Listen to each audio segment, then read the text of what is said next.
Umar uncle, मेरा bag और सामान पीछे रखा है। ठीक है ठीक है ठीक है, मैं ले लेता हूँ। अरे नहीं, मैं ले लूंगी। अरे कोई बात नहीं, मैं उठा लूंगा सब। Thank you so much Umar uncle. कोई बात नहीं, बस जो मैंने तुमसे कहा वो याद रखना, ठीक है? जी ठीक है उमर अंकल। आ जाओ।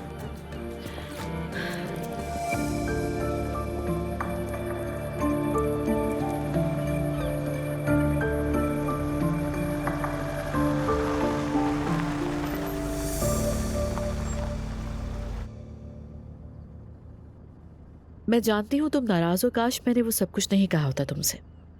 कोई बात नहीं, मैं बिल्कुल नाराज नहीं हूं। जानता हूं तुम परेशान हो, मगर मैं तुम्हें समझाने की पूरी कोशिश करूंगा। फिर बात करेंगे। ठीक है चलो।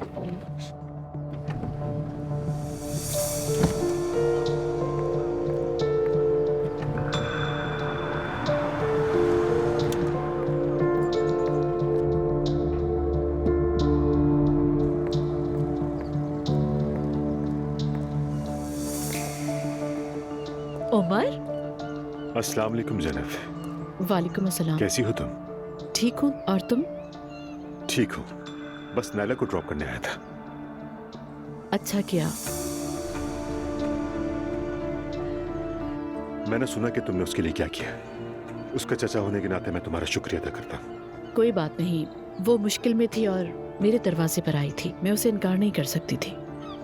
कोई और ये काम नहीं करता। उसका तो मुझे नहीं पता उमर।